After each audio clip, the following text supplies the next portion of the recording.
He did. I came through. That's what I'm known for. Just kind of showing up. Dead or Alive Coffee, y'all. The I Speak Good podcast is brought to you by the world's strongest coffee, deadoralivecoffee.com. Use Dump Truck at checkout.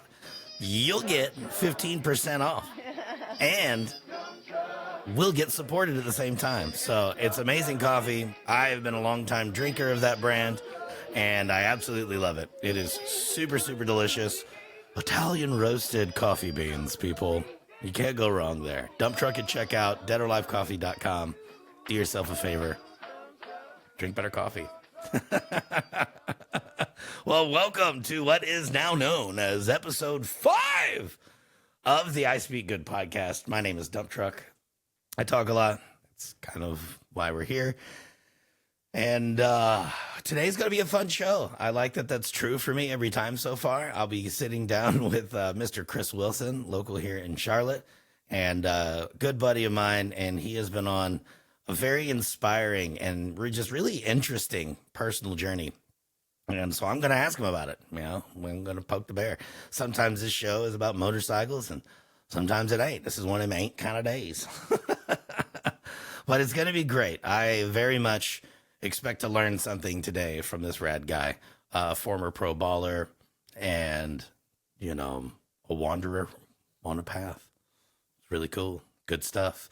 For me locally, what's going on is I've actually been chilling. I've just been down to the grind, doing a bunch of editing for upcoming YouTube contributions that I will have on the I Speak Good YouTube channel.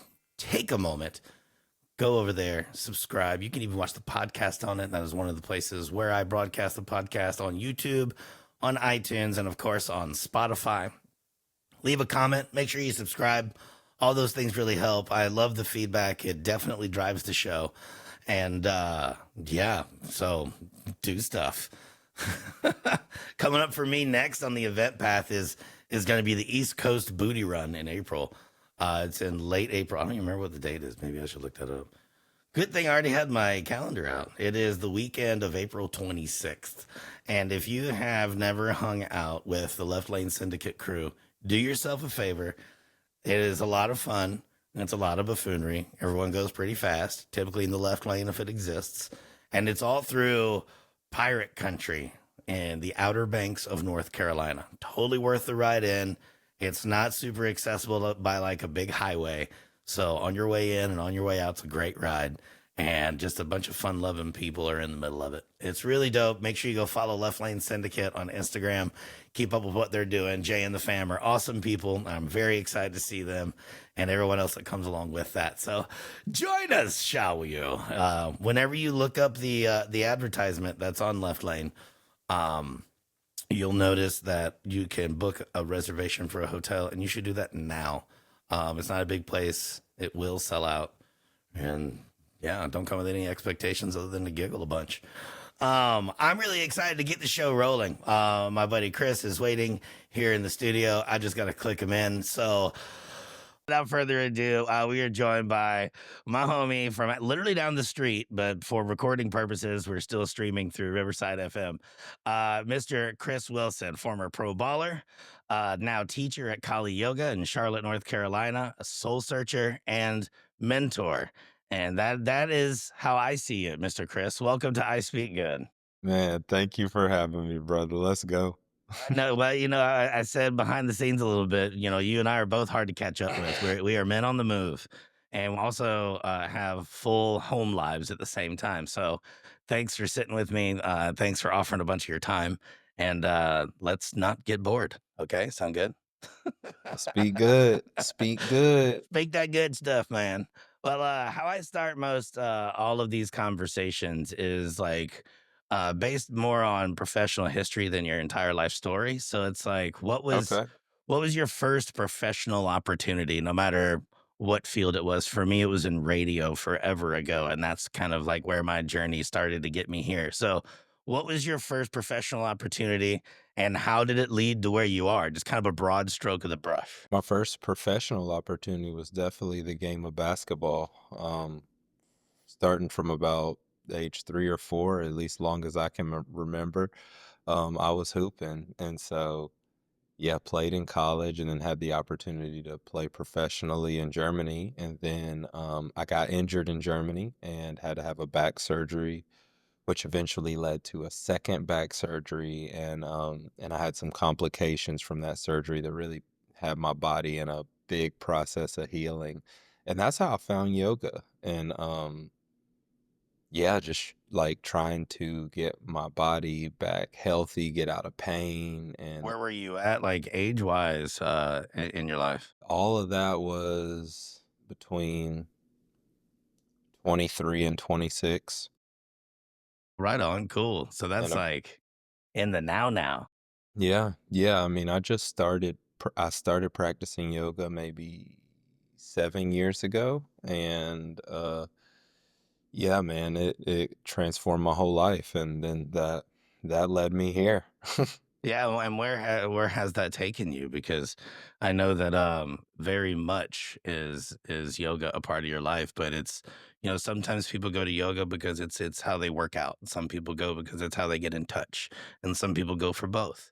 So you're in the middle of this. I mean, because you think about the grand scheme of stuff, like 7 years, that's a long time to be practicing. But in the grand scheme of things, like you're probably having aha moments, like, all of the time, even still. It started as simple, like a workout or like, like just going to maybe like if you don't have a deep understanding of yoga and you just see it from the outside looking in, like stretching and getting more flexible. And that's a great place to come to it for. That's what a lot of people practice for. And that's how I showed up. And then it was really over time where is I started to connect to it in a deeper way where I was like, oh, there's spiritual lessons in moving into tension and being in motion with a still mind or being still with a still mind. And so those things started to reveal themselves after a couple years. But, uh, at first it was simple, like, bro, my body is hurting. I want to get out of pain. My back is hurt. My hips are hurting. And yeah, that's where it started. I mean, and now it's all encompassing. Like, what is your official role at Kali Yoga? So I'm the co-owner. My wife opened the studio about now 5.5 years ago. And It feels like yeah, 20 minutes ago. yeah, yeah, man. And yeah, throughout that journey, before then, so between basketball and getting into the yoga center, I had done some small business stuff with personal training and basketball training and like training athletes and stuff like that. Did some e-commerce stuff, selling like sports equipment and outdoors equipment, but um, all of those were just like paths along finding my way. And then once I got into a position where I could serve in a way that allowed me to use my voice and get in touch with the body and be involved in a community. That was whenever I was like, okay, yeah, this is like so natural to me. This is feels like going with the flow. And yeah, and then ever since then, it's just sort of been an ongoing process of growth because for both Lindsay and myself, this was our first time ever really doing anything like this in the business realm, and we've worked together amazingly, and we've had an amazing team that we're all learning how to do this thing together, and it's been cool. I get to witness, like, so partially from the outside looking in, you speak to your team, and there's a lot of ownership that everyone there takes of it, and I feel like that's, a part of what I would consider to be your success, and that takes a lot, like, you have to, like, understand people and be really patient with people until you find that right team. Because finding the team is typically the hardest part of any kind of business endeavor, community endeavor, in your case, both, right? And you can't do this with just, you and your wife alone. Like it takes a squad of people that really give a shit, like to clock in like all the time and really be a part of its growth.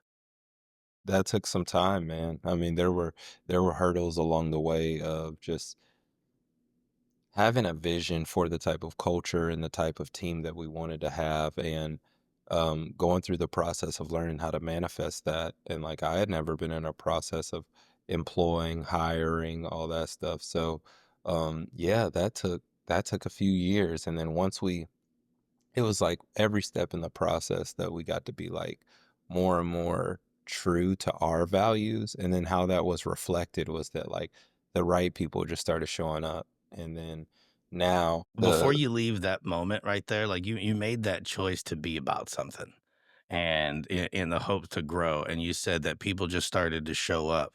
Like, how much is that a key to, well, I feel like it's a major key to success in whatever you're trying to do is literally like setting that intention and like, those opportunities will find themselves your way, whether they be people or, business opportunities, whatever it is. Like, how important do you think it is to like, say what you're going to be about and stick to it no matter how hard it gets?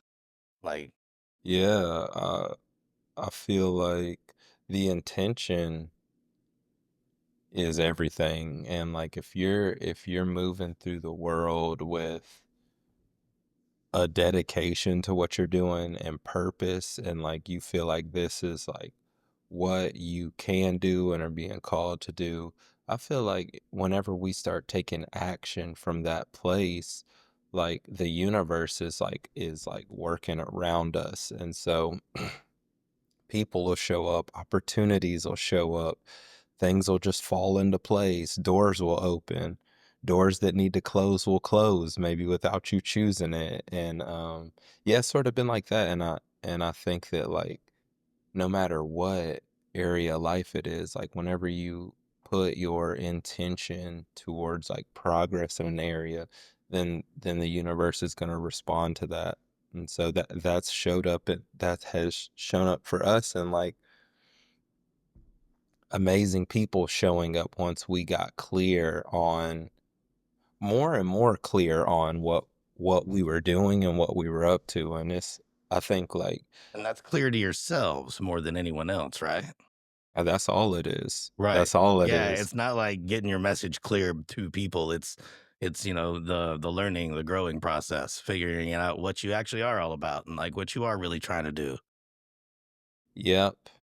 And I feel like that's a process that like if you're in something for real and dedicated to it, you got to give yourself space to go through the journey of getting more and more clear of what you're up to, because that may shift. And actually I do think that like then you can be more clear with others as a byproduct of like getting more clear on what you're up to, because like the ethos of the company or the vision or the culture, these are all things that like even if you're trying your best to communicate it to others, you can only communicate it as clear as you got it within yourself, as like clear as Yeah, you are. So as you start to get more clear on like what you're about, what you're not about, like that's where it starts. And then you're also able to communicate that more, and the way you move, you can attract different things.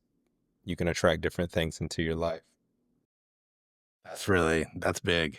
I mean, that touches a lot of stuff. Like, I mean, we could sit on that for quite a minute. I want to go back to mentorship in your life. Now, this is something you and I haven't talked about. This is something I've just kind of gotten from the sidelines about who is this awesome guy, Chris? Because for those of you that don't know, my wonderful girlfriend is one of the teachers at Kali Yoga. And so that's how Chris and I know one another. From what I understand, you have a big place for young athletes, specifically young athlete males coming up through their ranks. There's a lot of access to stellar athletic programs here in Charlotte.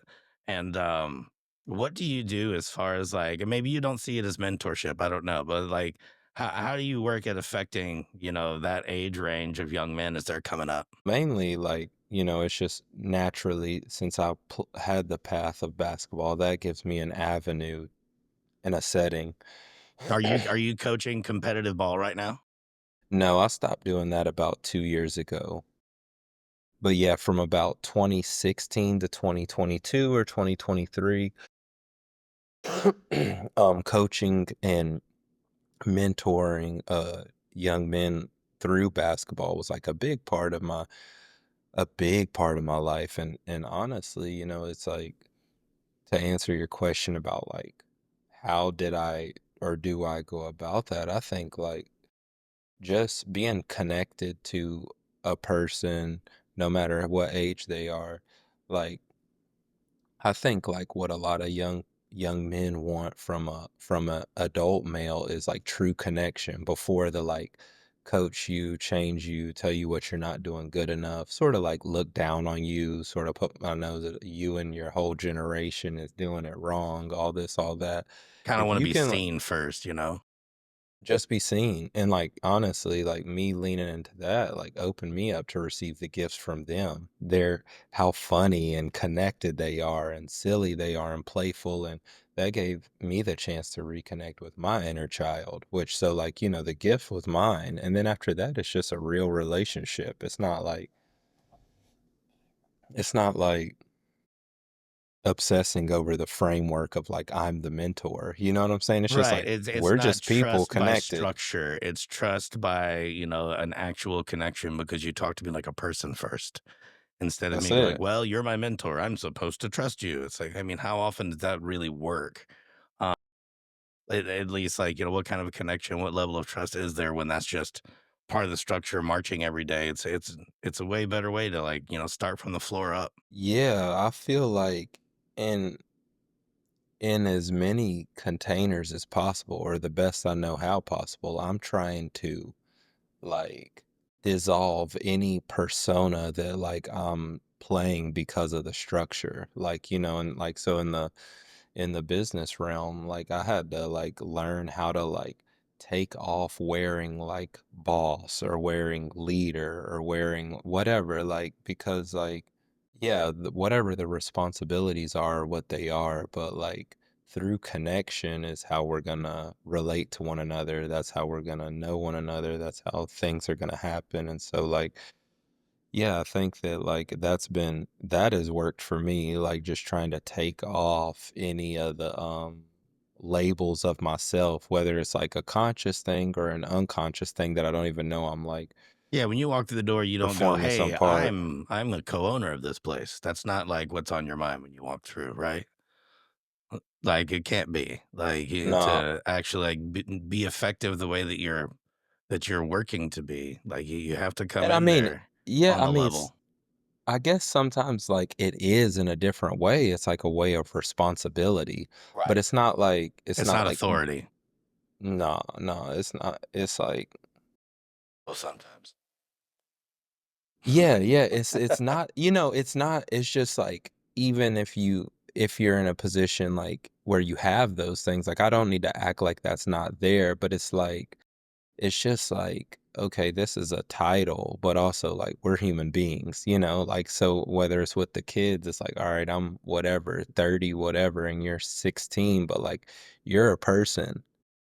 And I remember being 16 years old and like Do so people it's look at just you as a person when you were 16, or is that something that you're doing because you wish you had been seen that way? um yeah, I think some just to speak about like mentors in forms of like coaches and stuff like that, like the ones who did were the ones that I resonated with and I respected them and valued their opinion and valued their feedback and wanted to listen to them, wanted them to coach me and I think that like I also experienced like how much that was lacking and how much like even well intended coaches just like didn't understand that connection is at the root of human interaction. Right, yeah, intention isn't everything. It's an important part of it, but, that connection part, that's huge. Do you ever find that, um, any people cross your life that may not have ever received that attention before and see a light bulb go off? Yeah, I think on some levels that's happening all the time, like in our work, whether it be like on a physical level, like in the classroom, like what in the yoga class, we're teaching people to get connected to their body or to their breath or to their emotions and physical sensations in a way that maybe they haven't felt since they were a kid. And then in like our trainings or our quests and the other stuff that we're up to, like it's all about connection. So maybe I don't know, I don't think there's like anybody in there who hasn't ever been connected at all. But what we're always up to is like opening the door for people to enter into a deeper level of connection and a deeper level of connection with themselves and the world around them and other people. I dig that a lot. Is there anything that you continue to learn repeatedly through practice? Yeah, I think like one of the most powerful things we can do is like put our attention in the moment. And that drives connection, that drives creativity, that drives love, that drives new ideas, that drives wisdom, like giving attention here and now. I like that. Before you said that you'd found opportunities to serve. Where did that service mentality come from? And is that why you continue to do what you do now? I think I learned the service path and I'm still learning, but I think I just turned down this path the hard way through getting this like intuitive sensation like in my 20s um that I was being selfish in a lot of ways. In some ways that was from a wounded place or a scared place, but that serving my own ambitions ultimately and only was sort of like just not really a big enough reason to stay motivated to live because it's like, okay, well, do all this and then What? die. And Yeah. yeah, so I started to feel what it was like to like be for other people and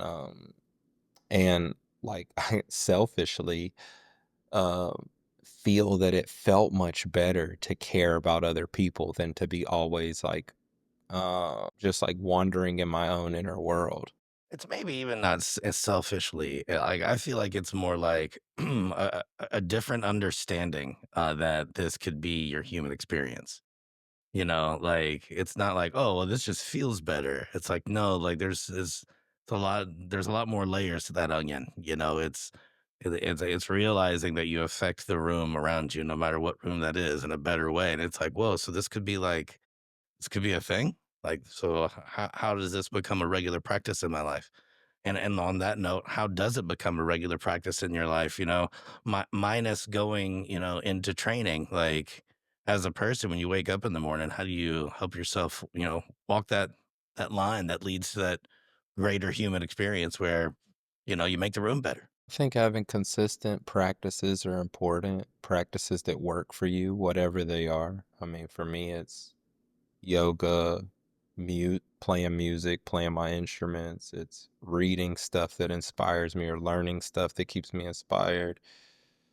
But then, like as a more specific, like in the moment practice, it's like sometimes I can find myself just like lost in my experience, and like I'll be like feeling down, feeling anxious, feeling depressed, and every time, like one way that always works for me to shift that is to give up trying to fix whatever's going on with me and to shift my awareness outward. Like not to avoid something, but shift my attention to everything else that's present in a moment. Usually that's other people or a way to get to uh and so, like, shifting my attention, letting energy flow there, it, like, gets me out of the trapped absorption and puts me into connection.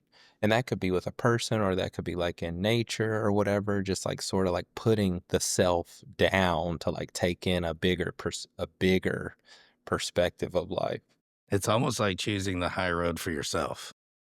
You know, and well, it's not true. The only person it's gonna affect is not just you, it is the people around you depending on which path you choose, but, do you feel like, you know, diverting your energy that way, helps whatever that thing that you were hyper focused on before heal itself in time? Or do you still have to come back and deal with that? Yes and no, maybe? Yeah, probably both. Sometimes it's like, "Oh, that's only there because I keep magnifying it." And then sometimes it's like okay, this is not something to work on or obsess on right now, and can I put it on the shelf? Like, Right. and yes, yeah, I think there's a beautiful space within everyone to like go inside yourself and be like, all right, like what's going on here, what's coming up, and like working with that and clearing that and cleaning that out. Yeah, that's like that's important. And like, and there's always going to be work to do, so Yeah, like, yeah, always, yeah, always, and that's it's what you're never saying, like, over. sometimes that lesson comes back for us to learn again, whatever that lesson is. Sometimes, we get to put it on a shelf and work it out whenever, the timing is right for ourselves, and then one thing we should think about, one of the first thing that I think about is if that's how we want, to treat ourselves, how powerful is that if we start to treat other people in the same way? To where, you're navigating whatever it is, whether it be positive or negative. Like if someone's not ready to speak about it at the moment, I feel like if that's how we truly want to be treated, we need to also, you know, hold that audience whenever it's like, hey, timing's not right. And I feel like this is like a side quest, but um, that's just what popped in my head immediately. It's kind of like the golden rule. It's like, well, if that's the way I want to be treated, which to me sounds really healthy because nothing gets swept under the mat. Everything gets dealt with in a healthfully way, and you allow yourself to have, a different perspective on whatever is troubling you or slowing you down or whatever lesson you're trying to learn. I mean, It takes something to leave things unresolved in the moment. Like it does. It takes I don't something know to that I'm good at that. Like, actually, I'll change that. I know that I'm not good at I tend to be not all the time, but I definitely tend to be one of those people that's like, here and now, let's squash it, let's work it out so we can move forward. But that's not always the solution. Sometimes it's like one of the other things that I say, which kind of contradicts, I guess, what I just said a little bit, is if you're going to come do something hard, make sure that you're rested, you're hydrated, and you're fed. If you're not those 3 things, then how can you receive things, in a mature and healthy manner, and how can you broadcast your feelings in the same way? So it's like being able and giving yourself permission to not deal with it right now. I don't know, I might be learning something, but giving yourself permission not to deal with it right now, for yourself, not just with other people, because I do try to do that with my friendships, with my partner. Like, if we're trying to talk about something and it's like not the right time, but I don't know that I do that for me. well, I think this is two different things in one way because like, all right, if you have an issue with somebody, I think getting clear as soon as possible oftentimes is like the way to move forward. But then if you're with somebody and let's say you're out with one of your boys and you can tell they're down or they're going through something and like when I say leaving things unresolved, sometimes like it's like give people the space to go through their process or give people the space to not be good, just like you can give yourself the space because like I can get in like if there's something going on, I can get obsessed with like figuring it out within myself, fixing it within myself. And I think like there's the opportunity for like grace and patience in that walk. And it's like when I say it's always gonna be there's always gonna be more, like even when you have your breakthrough or you come to resolution on something that's been holding you up in life or something, like this life is a journey. But but I do think that like there are times where like if you're in dissonance with another person, like, I think the more quickly you can get clear, I think that is an act of kindness.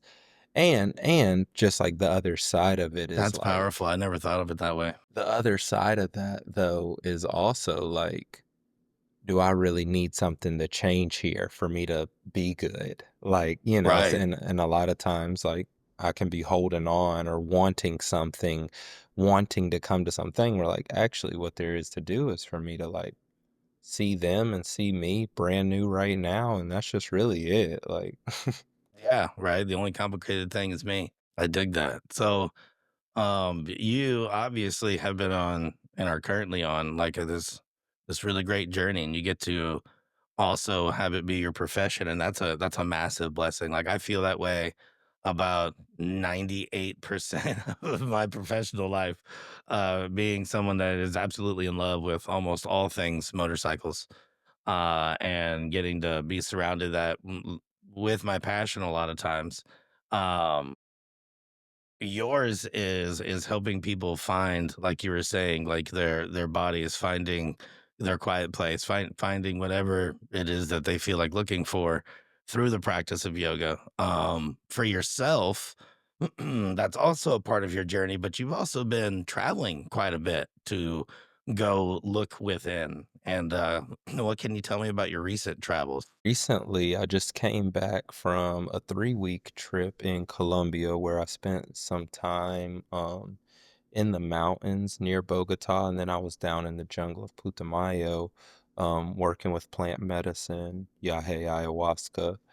And those studies of the plants have been part of my path for about 5 years and Cool. it's completely changed my life. And I think like, so much of what I've learned from the path of the plant medicine is like the same thing that anybody, like if your thing is meditation or music or yoga or whatever, I think like all spiritual paths like yield the same answers. It's just about like which one is resonating with you. Sure. And I think it's like so good for people to have give themselves permission to find a path that's working for them and not think that like one way is the way, but yeah, for me, yeah, the plant medicine path has been incredible. And this last deep dive was life changing. What's the experience like? Like, that's something that I have experienced DMT. I have not gone through ayahuasca. It's something like the whole point of me even doing DMT or using it at that time was for me to get a glimpse of what it could be like in ayahuasca. And I know it's not even the same thing at all. But so whenever you go to these retreats, like, what's the intensive like? Like, what's your day to day? Like, you said you were there for 3 weeks. Was that as Hmm. planned or did your trip get Yeah, extended? no, that was the plan.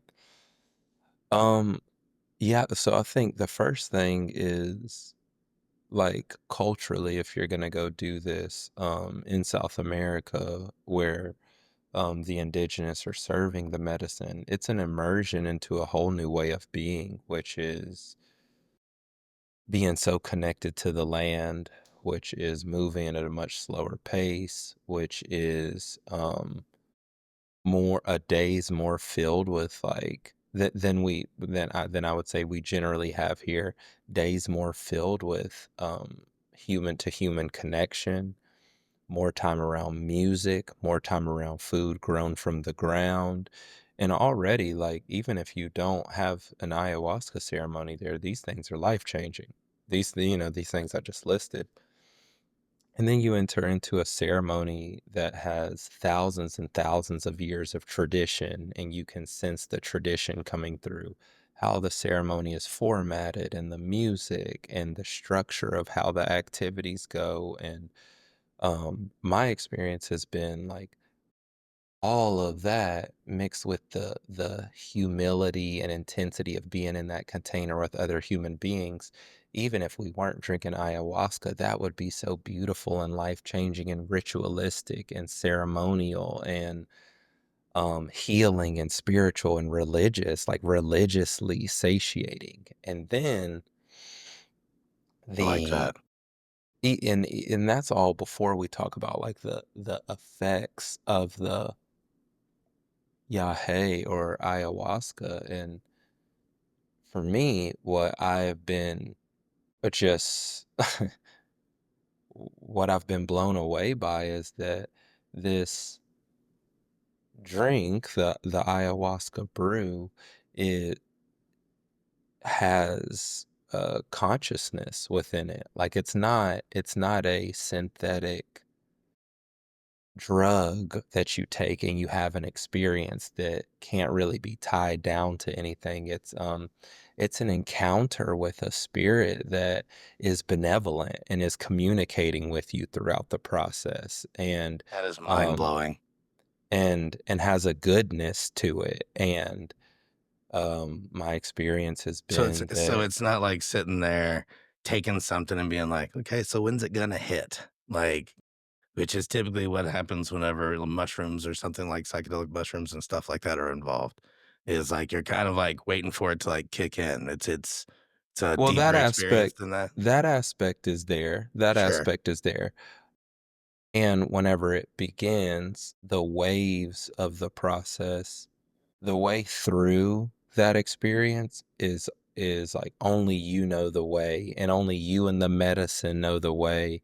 And it's a process where you will be called to confront things that are between you and connection to who you really are, and you'll be called to like amplify characteristics of yourself that are who you really are. And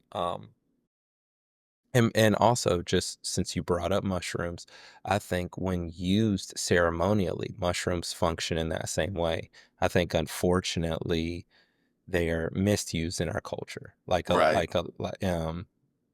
like a lot of medicines are. But yeah, man, it's like my experience of it has been that, yeah, that the encounter uh, is unfigure outable. Like there is no way to make a plan for what you're gonna do, know what you're gonna do, know how you're gonna react.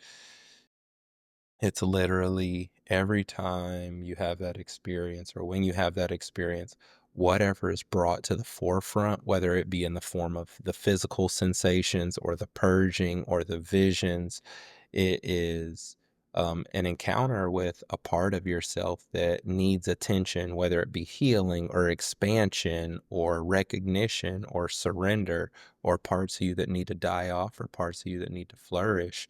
Um, and that work happens under the medicine's influence in a way that like makes sense to you. So it's like such a different experience for Right. every individual. Is there anything similar between experiences? Like, do you check in with the same, I don't know, it sounds like almost like a guide situation. Do you end up checking in with the same, entity every time, or is it something that's different? Both. Familiar? Yeah, right. There's a familiarity and there's a relationship cultivated with the plant. So it's like, yeah, there is that familiarity and that trust, and that feels like, okay, you're here and we're vibing again. But yeah, it's totally different too though, What it's makes you like smile so big right now? Because you're thinking about something that's giving you this feeling.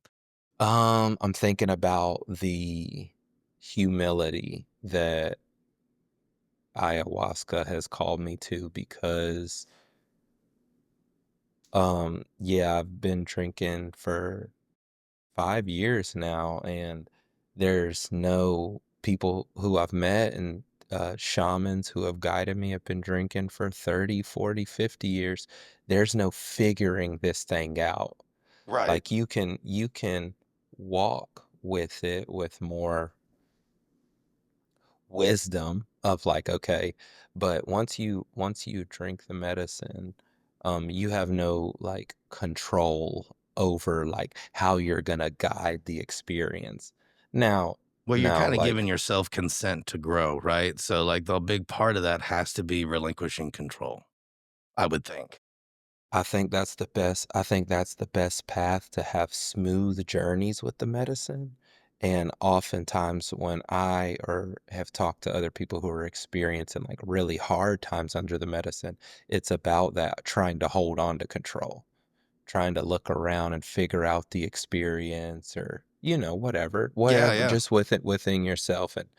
And yeah, so part of that laughter is like the humility, and like every time it's like I don't know what's about to come up. It's like it's just like, But I'm okay, here for it.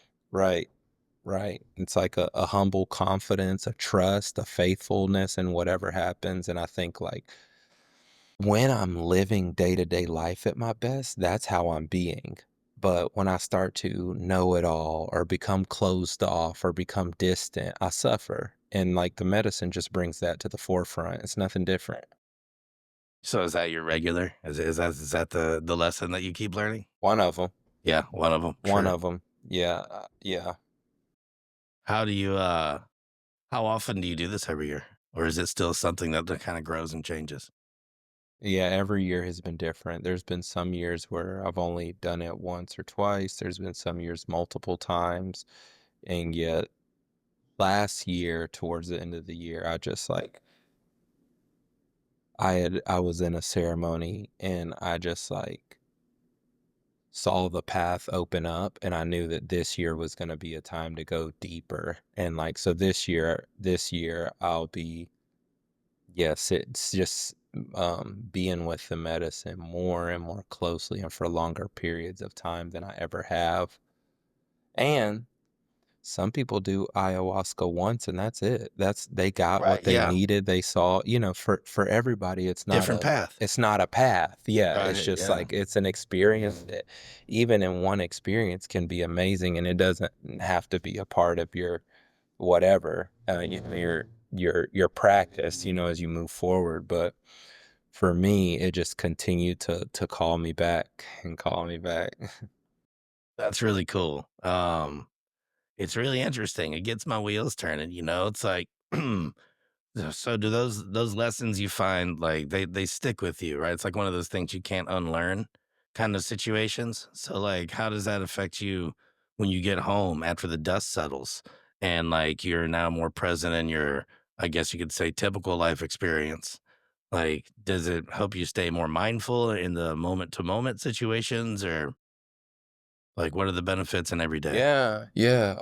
At the end of the day, it's an experience that lasts one night and you can't, or however, one night is a ceremony, but however many you do or whatever, I would say more like instead of like you can't unlearn, I would say it's more like you can't unsee. So, Right. like once you have been shown aspects of yourself that can grow and evolve, or once you've been shown things you need to put down or let die off, you still have free will as you walk through the world. But so it's so you still have choice whether you live into what the medicine showed you or not, and that's your choice. And so, yes, there's some lessons that I feel like, okay, as soon as I saw that and knew that, I plugged that into my life completely. And then there's some things that like, yeah, I mean, I'm still out here in moments walking around closed off and thinking I got the answers and have blinders on or, still have my judgments and stuff. And like in any moment I can put those down, but it's not like they're gone forever, you know? Right, right. And Yeah, I think it's that's the just life experience. That's the walk with it, right? Like that's the work. It's like you're it sounds like you're continuing to work on a much more humble walk. And I think that in itself is huge. It's huge. Humility and patience are like two of the biggest life lessons that for me definitely show up. I think I'm hot shit sometimes and usually the second I start thinking that way, excuse me, the second I start thinking that way or living that way, it doesn't have positive repercussions. And check yourself before you wreck yourself. That's, I mean, facts, that's what it man. is. Facts. Yeah.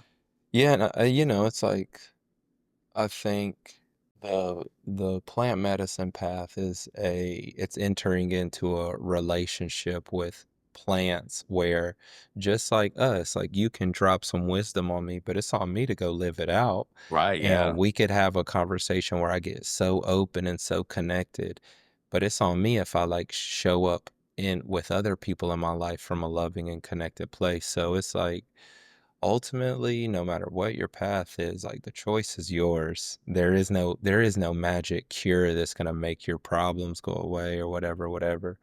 I do think that ayahuasca has given me insights and truths that I never would have seen. So it has been able to change my aim and elevate my aim and show me the the beautiful place I could be in when I walk with humility or when I walk with patience or when I put down who Or I just think I with need to love. be or who I need to become. Like if I so it can show me and actually have me feel and embody those things and then here I am. Absolutely love that. Ayahuasca is what a lot of people would like consider like an extreme thing to do in order to achieve some personal growth.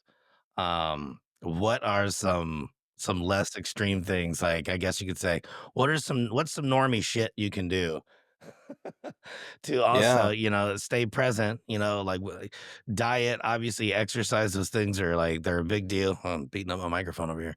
Diet and exercise are a big deal. I know that I have definitely improved in those areas, not nearly as much as I need to.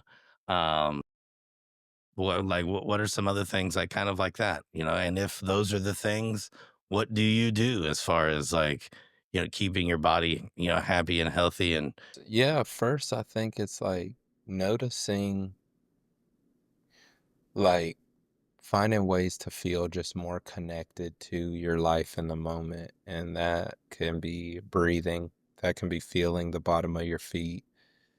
And I think a oh lot of that is like slowing down for a moment and getting out of the default pattern. Like maybe when you get in your car, just sit there for a second before you initially put the keys in the ignition or pull out your phone. And maybe when you get home and sit on the couch, maybe you just sit there for a second before you grab your phone or turn the TV on or go grab a drink or whatever. It's like, even if it's 10 or 15 seconds of stillness, just like start to experience being alive for a yeah, second where you without at? without any input. Just like, and that can be a really small way, I like that. like I even like how when you you said wake up feel in the the bottom of your feet. Like, honestly, that strikes a chord with me. Like the first time that I ever meditated, like I didn't really know anything about it.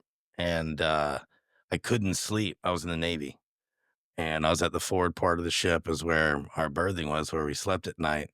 And so I was just like trying to relax. Like it was a pretty intense time. I think that we were still doing fun things in the Gulf.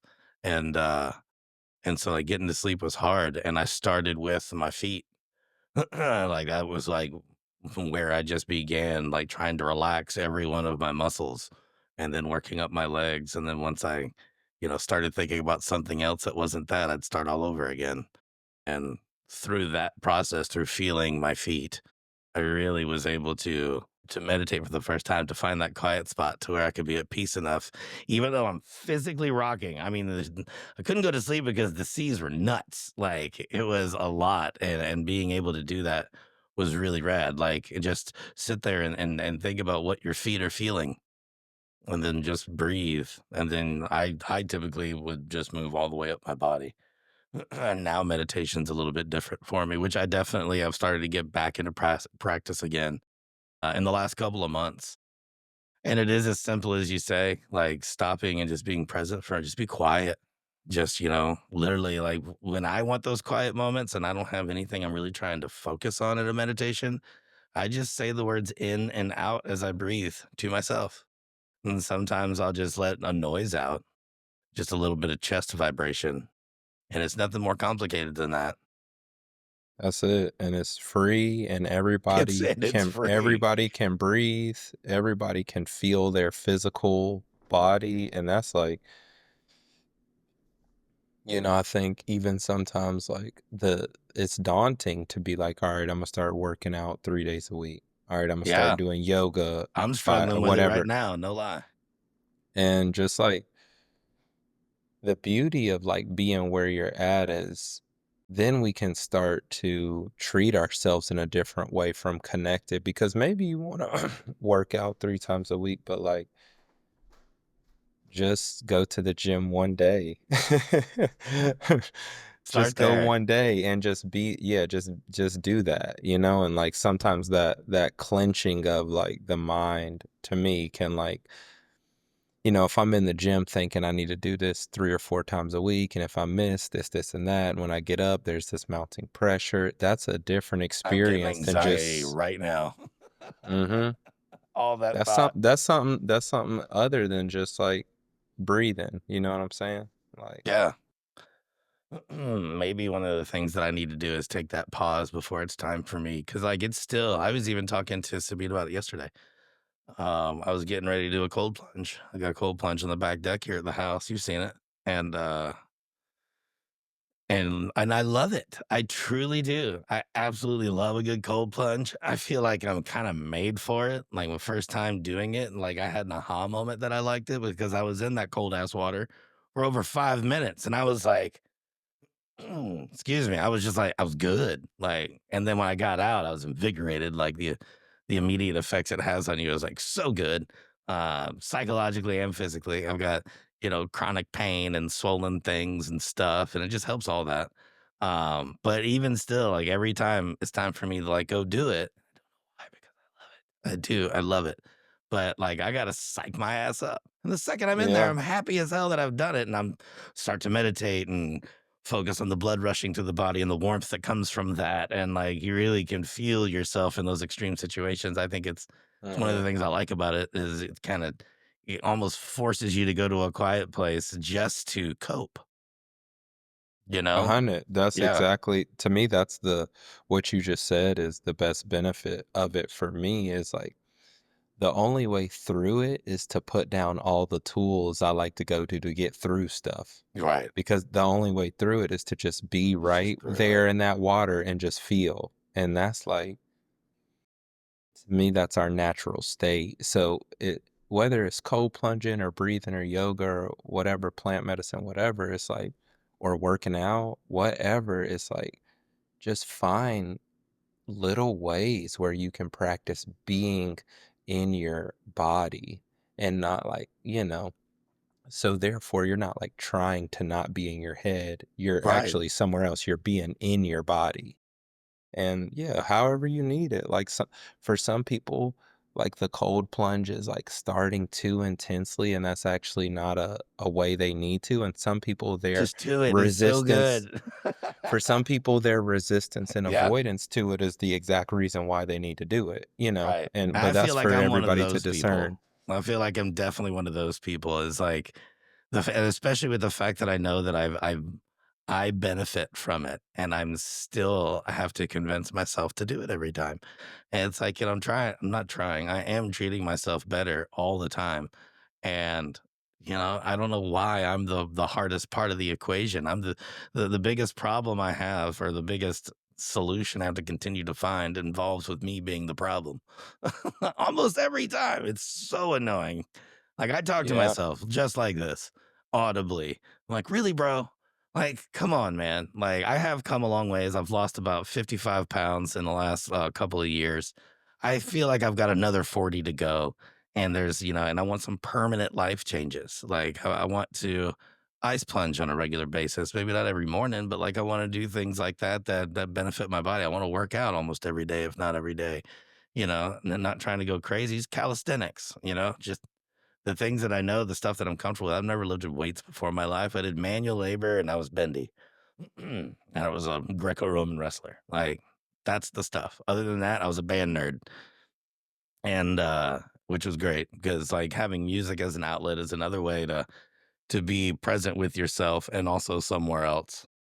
Uh-huh. I mean, there's lots. Uh-huh. I mean, pottery, sewing, Art. painting, Yeah, all just sorts of making art. beauty. There's a lot of ways to get there, man. There's a lot of ways to Yeah. get here. Yeah, here, right? Yeah.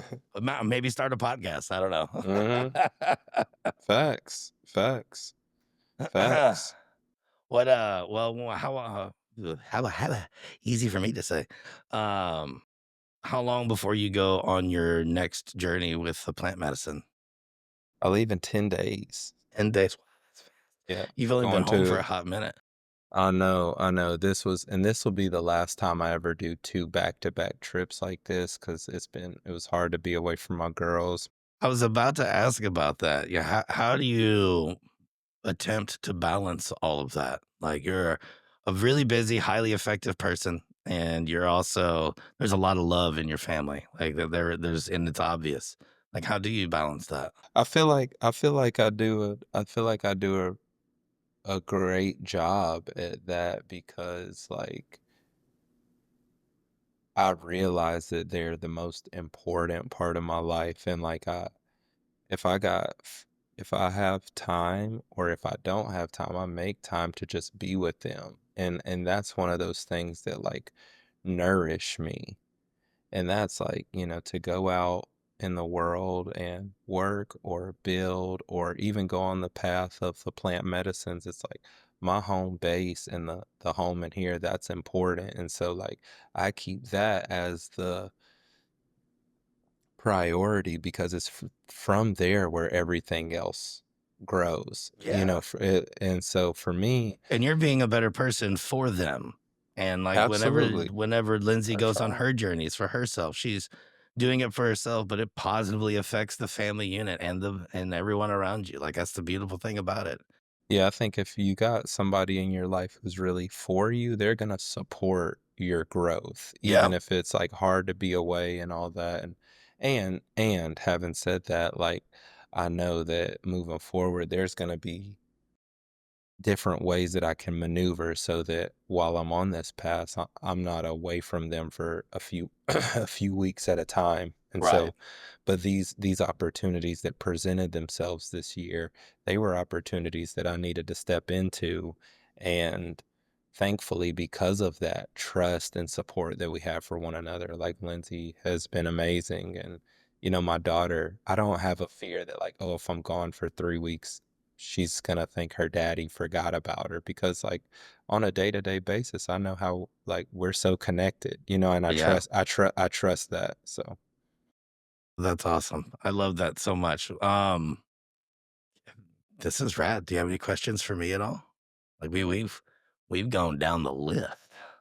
yeah, man. When are you coming to South America with me? Bro, I would love to. It's definitely on my short list of things. So, I mean, and that's I do have like a long response to that. So, part of my personal journey is focused on there's a trip that I want to go on in a very real way. A friend of mine, Bear, runs a touring company through the Himalayas. Um, and it is one of those, yeah, it's a great, wild, dangerous, intense, crazy motorcycle journey on a couple of small Royal Enfields going across like these wild ass parts of the Himalayan mountains. And there's also it's one of those experiences that you take something permanent away with you. And, that is one of the things that I'm Hmm. focused on, like, literally, I'm going, "I need to make sure that I set a certain amount of my income aside to make this happen, not just to go on a dope motorcycle event, trip, thing with people that I want to, like, share this experience with, but to literally grow." Like, and it's important, I think, like, a lot I feel like I know that I used to get caught up saying that I didn't have any time. And really, and you touched on it a little bit, intentionally or otherwise, but the truth is I didn't make any time, especially whenever you are fortunate enough to run your own world, including your business and all of that, and you answer to yourselves. And I have the same life, and it's one of those things to where if you don't schedule your time off, you're not gonna have any. You're just not, because there's no shortage of things to fill it with, no matter how deep or shallow. Like, if you don't take the time to focus on you, whether it's a 3-week trip to Colombia or, you know, a weekend in a cabin in the woods, like whatever that is for whoever's listening and paying attention, it's like it's a real thing, and it's something that's awesome to be able to have. Like my motorcycle experience is a very big part of me looking within. Especially when I lived on a bike. I lived on a motorcycle without an address for a little over 9 years. And like being out there in the middle of nothing, a part of the world around you, not guarded by doors and windows and all that kind of stuff, radios and stairs, like just you and the wind at whatever mile per hour you're going. And if you're doing it right, it's kind of if you're doing it wrong, it's kind of slow. But like you find a certain amount of peace out there. Like everything really does slow down at 100 miles an hour on a motorcycle. And And I use a lot of that time healthfully to like really think about how I was treating people, how I was treating myself, like all of that. And I had like all sorts of epiphanies on that trip and on that journey. And and yeah, like it interesting to me like how motorcycles are just like a luxury to some people, and to other people it's a way. It's like a way of life. It's where your healing is, it's where your fun is.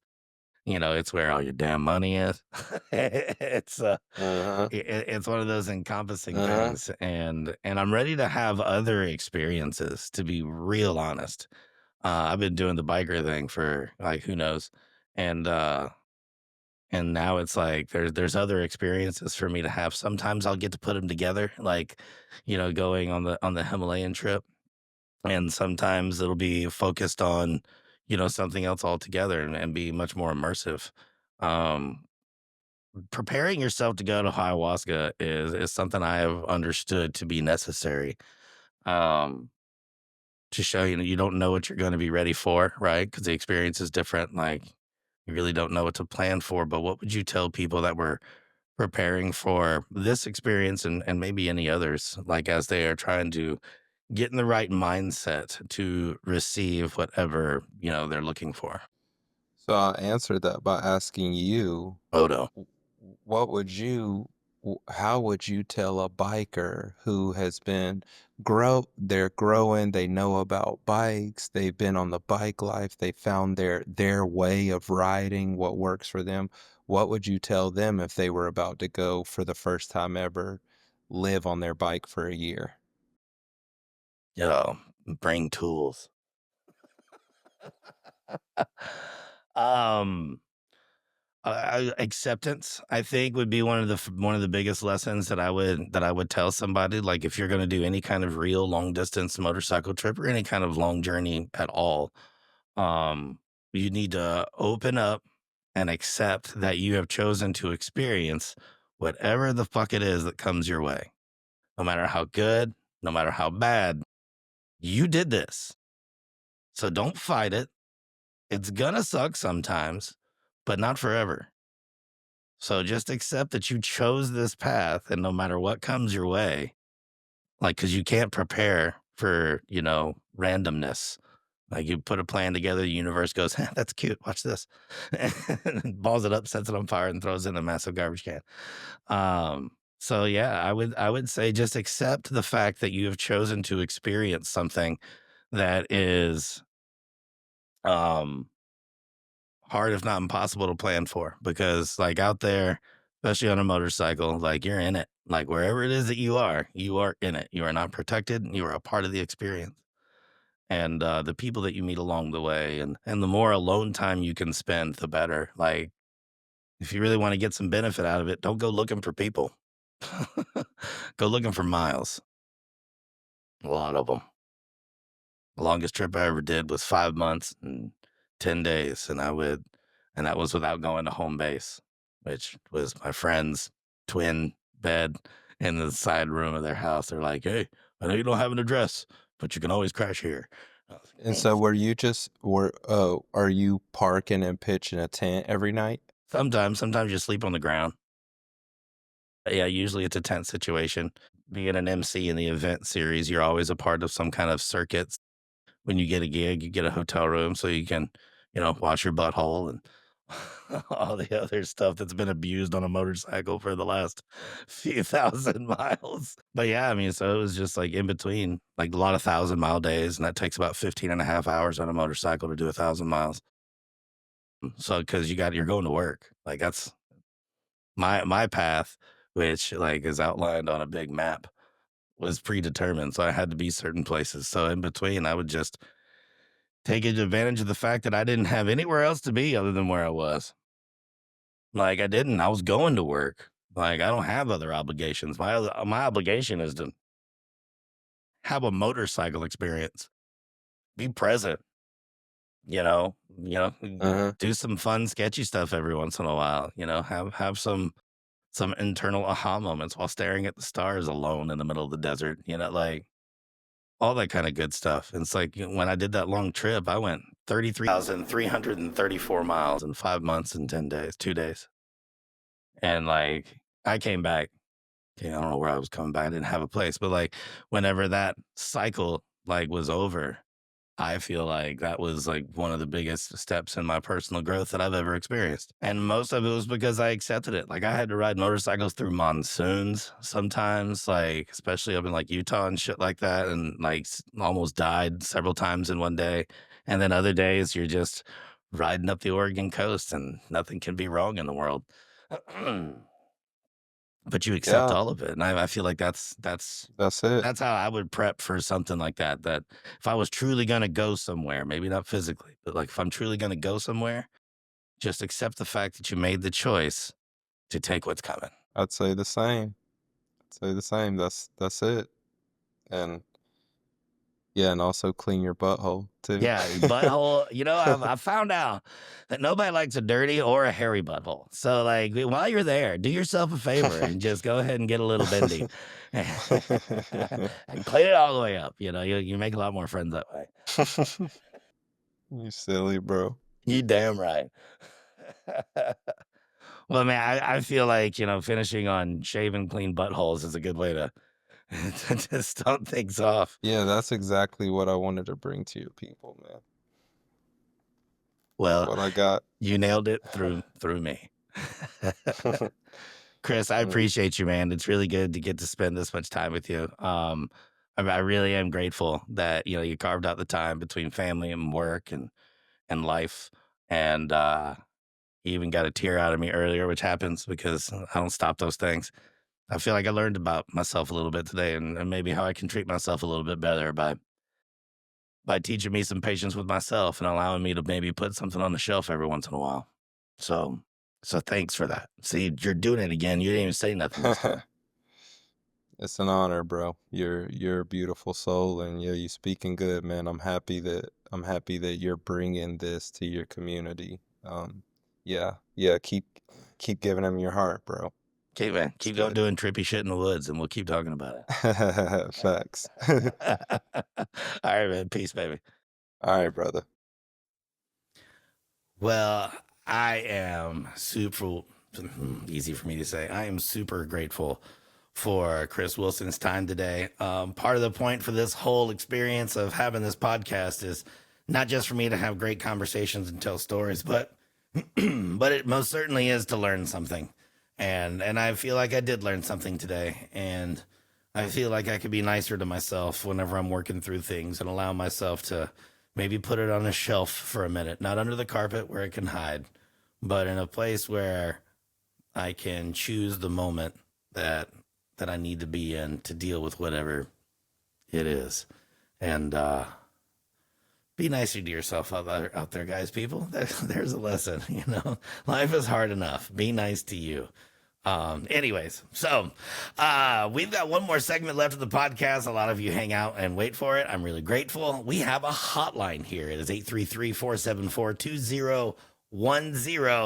And if you ever have anything you want to add to the show, whether it's, props to a builder of a motorcycle you saw somewhere, sharing an experience you had out in nature while on some kind of camping trip, you can tell me that you think I should interview someone. You can say whatever you want, turns out, and I'll most likely put it in the show. So if you've got any feedback for me or a shout out or any of that kind of stuff, 833-474-2010. Okay, enough of that. I've done talked about it a whole bunch. So let's go ahead and do it.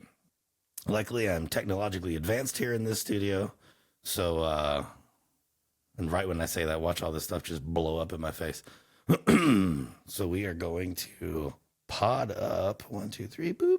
There you are. And we are now connected. Wait, are we? We're not. We are. Yes, we are. Well, thank you for joining me on this personal journey on if I'm connected or on Bluetooth or not. So we'll go to the hotline and let's see what people have to say. Boop, boop, boop, boop. I don't need that one.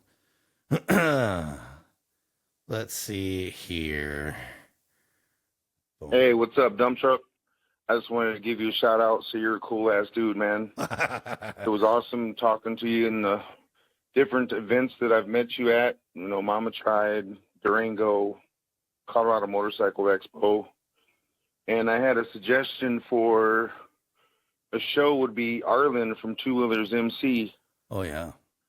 I think that'd be a cool show. I don't know if his age or if he could handle a podcast, but that would be a cool ass podcast, man. He's a cool dude, and he's definitely a part of chopper history. But again, man, I just wanted to give you a shout out and recommend Arlen from Two Wheelers MC out here in Denver. But you take it easy, man, and keep up the cool ass show and doing what you do, man. Later. Well, thanks for that message, whoever you are. Do me a favor, slide in the DMs and let me know who sent that message out. I really appreciate those words. I'm glad you're digging it. If that ever changes, please be the first ones to let me know, whether you leave a comment on the show, slide in the DMs of the Instagram, which is I Speak Good. My personal one is dumptruck_. But yeah, please leave me a message. Let me know if you ever think there's a way I can improve. You have to listen to this, so your opinion might as well matter a little bit. And that was really cool of you to say. And 100%, like not Denver's Choppers, but two wheelers in Denver, Colorado. I've bought parts there before. I lived in Denver for a while, 2005 to 11, and it's not just where you go buy your parts. Like, there's a lot of history there, and I think I think that there's going to definitely be some room for some of those conversations as we continue to move through, and I continue to learn about this program and start to adjust. So thank you very much for that information. That is a really good idea. So if no one's told you that in a while, you did good. You did, whoever you are, you did great. Awesome. Killer suggestion. Thank you for listening. Keep listening. Tell the world that if they've got nothing better to do with their time, that they can listen to your boy Dump Truck and whatever homie I've got sitting with me. All right, next up. Whoa. Hey, bro, it's Krista. Oh, man. I was just out for a run listening to your interview with Mariah Harmony. By the way, I love her energy, love all the I got some love for those gals. Anyway, wanted to make a suggestion for an interview, and I thought, let's go back to like the OG days. This is my sister. See if Killebrew will come on. Killebrew. And you talk about the early days in radio. Mike Waddell. 93X, called the Memphis Time. Maybe get a shout out to Bo Cephas McVeigh. Oh my God. And now she's airing my I'm gonna go laundry. finish my run. But yeah, O'Doyle rules. Thanks. Doyle rules. O'Doyle rules. My sister, y'all, Sin Dixie. I call her that because that was her roller derby name, and you don't need to know all the other stuff. But she is super rad. One of my favorite people. Like, we have definitely grown past our young years where we hated each other into a state of love and respect. And I love that you're listening, sis. That's really damn cool. And so Bo Cephas McVeigh is one of the characters that lives in my head. I fully expect it to be a cartoon at some point. And Bo Cephas McVeigh, man, like I tell you, it just sounds exactly like how it is. And if you read it on there, you ain't got to touch your lips to have a conversation. And that's just really what Bo Cephas McVeigh's all about. You know, you drink lang to don't dong. Who knows? Very Boomhauer. A little bit more of the swamp. But that's, thanks for making me do that. You're a jerk. But yeah, I don't really do voices and stuff like that on call. So I guess this is the environment. If there's a voice you'd like me to try, hell, this sounds fun. 833-474-2010. You know, let me know what voice I need to do, or a person I need to impersonate, or yeah, I don't know. Sounds fun to me. Let's try it. It's up to you, though. You got to call the hotline, 833-474-2010. And good interview choice, actually. Mike Waddell, also known as Killebrew, who is the man that got me started in radio so many years ago in Memphis, Tennessee, at 93X, the new rock alternative. And yeah, he would be a good person to be on here. That is one smart, accomplished man. Maybe he still gives me the time of day. We'll find out. Just stay tuned here on the I Speak Good podcast. And don't forget to subscribe on YouTube, iTunes, and of course, the Spotifys.